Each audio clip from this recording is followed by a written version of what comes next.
Hello friends, இந்த வீடியோவில் soya chunks அதுக்கப்புறம் பொட்டுக்கடலை பயன்படுத்தி ஒரு சூப்பரான ஈவினிங் ஸ்நாக்ஸ் தான் பண்ண போகிறோம். இதை பண்ணுறதுக்கு 10லிருந்து 15 நிமிஷம் போல தான் ஆகும். இதோடைய டேஸ்ட் அல்டிமேட்டாக இருக்கும். ஒரு டைம் செஞ்சு பாருங்கள், கண்டிப்பாக திரும்ப செய்வீங்க. அவ்வளோ டேஸ்ட்டாக இருக்கும். ஸோ இந்த டேஸ்டான ஈவினிங் ஸ்நாக் எப்படி பண்ணுறதுன்னு பார்க்கலாம். வாங்க வீடியோக்குள்ளே போகலாம்.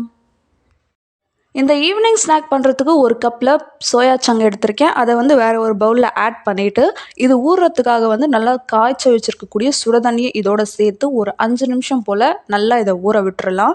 இது ஒரு 5 நிமிஷத்துலேயே நல்லா ஊறி வந்துடும்.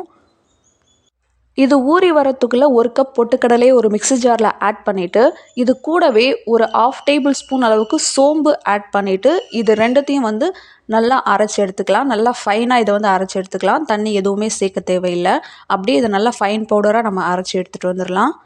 பாருங்கள், அரைச்சி எடுத்துகிட்டு வந்தாச்சு.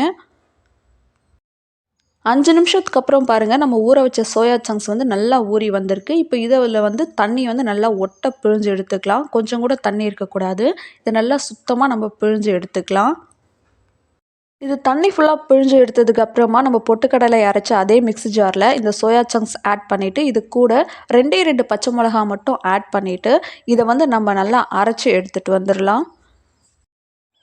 பாருங்கள், அரைச்சி எடுத்துகிட்டு வந்தாச்சு.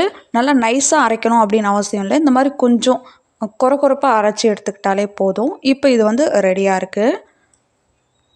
அடுத்ததான் நம்ம அரைச்ச சோயா சங்க்ஸை ஒரு பவுலில் ஆட் பண்ணிக்கலாம். இது கூட நம்ம ஏற்கனவே அரைச்சி வச்சுருக்கக்கூடிய பொட்டுக்கடலை ஆட் பண்ணிக்கலாம். இது கூடவே ஒரு பெரிய வெங்காயத்தை பொடியாக கட் பண்ணி ஆட் பண்ணிக்கலாம். இது கூட 1 டேபிள் ஸ்பூன் தனி மிளகாய் தூள், 3/4 table spoon garam masala, 1 table spoon இஞ்சி பூண்டு பேஸ்ட். இஞ்சி பூண்டு பேஸ்ட் ஆட் பண்ணிவிட்டு இதை நல்லா கலந்து விட்டுக்கலாம்.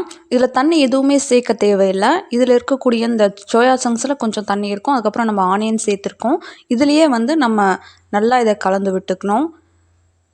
உங்களுக்கு பொட்டுக்கடலை சேர்க்க விருப்பம் இல்லை அப்படின்னா ஒரு பெரிய உருளைக்கிழங்க வேக வச்சு தோல் உரிச்சிட்டு அதை நல்லா மேஷ் பண்ணிவிட்டு இதோட சேர்த்து நல்லா பிசைஞ்சு விட்டுக்கலாம். இப்போ இதை நல்லா பிசைஞ்சிக்கலாம்.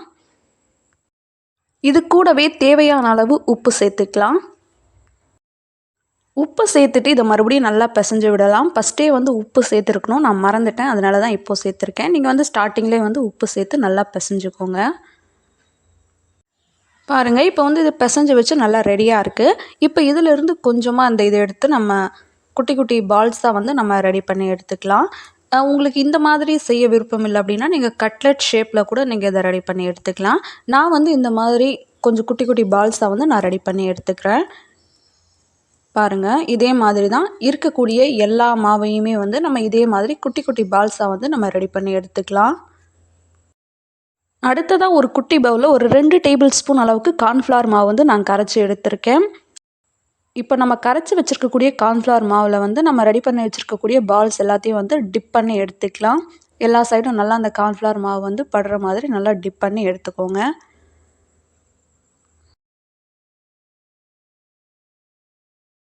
இது எல்லாத்தையும் நல்லா கார்ன்ஃப்ளவரை டிப் பண்ணி எடுத்ததுக்கப்புறமா கொஞ்சமாக நான் பிரெட் க்ரம்ஸ் எடுத்திருக்கேன். இது ஹோம்மேட் பிரெட் க்ரம்ஸ் தான். இந்த பிரெட் க்ரம்ஸ் எப்படி வீட்லேயே மேக் பண்ணுறது அப்படின்னு நான் ஏற்கனவே வீடியோ போட்டிருக்கேன். தேவைப்படுறவங்க செக் பண்ணி பாருங்கள், ஈஸியாக பண்ணலாம். இப்போது இந்த பால்ஸ் எல்லாத்தையுமே இந்த பிரெட் க்ரம்ஸில் நம்ம நல்லா கோட் பண்ணி எடுத்துக்கணும். இந்த பிரெட் க்ரம்ஸில் நல்லா கோட் பண்ணுறப்போ கை சுத்தமாக வாஷ் பண்ணிக்கோங்க. ஏன்னா ஈரமாக இருந்தது அப்படின்னா இது நிறைய பிரெட் க்ரம்ஸ் இதோட ஒட்டிக்கும். அதனால் நல்லா கையை க்ளீன் பண்ணிவிட்டு அதுக்கப்புறமா இந்த பிரெட் க்ரம்ஸில் இதை நல்லா கோட் பண்ணி எடுத்துக்கோங்க. இதே மாதிரி இருக்கக்கூடிய எல்லா பால்ஸையுமே இந்த பிரெட் க்ரம்ஸோடு நம்ம நல்லா கோட் பண்ணி எடுத்து வச்சுக்கலாம்.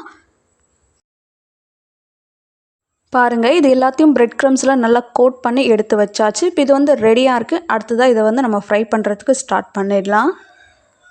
இதை ஃப்ரை பண்ணுறதுக்கு ஒரு பேனில் எண்ணெய் நல்லா காஞ்சதும் நம்ம ரெடி பண்ணி வச்சுருக்கக்கூடிய சோயா சங்க்ஸ் பால்ஸ் எல்லாத்தையுமே இந்த ஆயிலில் நம்ம ஆட் பண்ணிக்கலாம். இது எல்லாத்தையும் ஆட் பண்ணிவிட்டு உடனே திருப்பி விட்டுறக்கூடாது. ஒரு நிமிஷம் போல் இதை அப்படியே வேகட்டும். உடனே திருப்பி விட்டோம் அப்படின்னா இது உடஞ்சி போயிடும். அதனால் 1 நிமிஷம் நல்லா வெந்ததுக்கப்புறமா இதை நம்ம திருப்பி விட்டுக்கலாம். 1 நிமிஷம் ஆயிடுச்சு. இப்போ இதை அடுத்த பக்கத்துக்கு நம்ம திருப்பி விட்டுக்கலாம். இதை நல்லா திருப்பி விட்டதுக்கப்புறமா மறுபடியும் ஒரு நிமிஷம் போல் நல்லா ஃப்ரை பண்ணிக்கலாம். இது எல்லா பக்கமும் நல்லா ஈவனாக ஃப்ரை ஆகி வந்ததுக்கப்புறமா இதை ஆயிலிருந்து நம்ம வெளியில் எடுத்துக்கலாம். இதே மாதிரியே மீதி இருக்கக்கூடிய எல்லாத்தையுமே நம்ம ஃப்ரை பண்ணி எடுத்துக்கலாம். இதில் சேர்த்துருக்கக்கூடிய உப்பு காரம் எல்லாமே அட்ஜஸ்ட் பண்ணி ஆட் பண்ணிக்கோங்க உங்களுடைய டேஸ்ட்டுக்கு ஏற்ற மாதிரி. அவ்வளோதாங்க, நம்மளுடைய ஈவினிங் ஸ்நாக்ஸ் சூப்பராக ரெடி ஆகிடுச்சு. நீங்கள் இதை சாஸ் கூட சர்வ் பண்ணுங்கள், அப்படி இல்லைனா டீ கூட சர்வ் பண்ணி பாருங்கள். வேறு லெவல் காம்பினேஷனில் இருக்கும். இதே மாதிரி செஞ்சு பார்த்துட்டு ஃபீட்பேக் சொல்லுங்கள். வேறு ஒரு வீடியோவில் பார்க்கலாம். பாய்.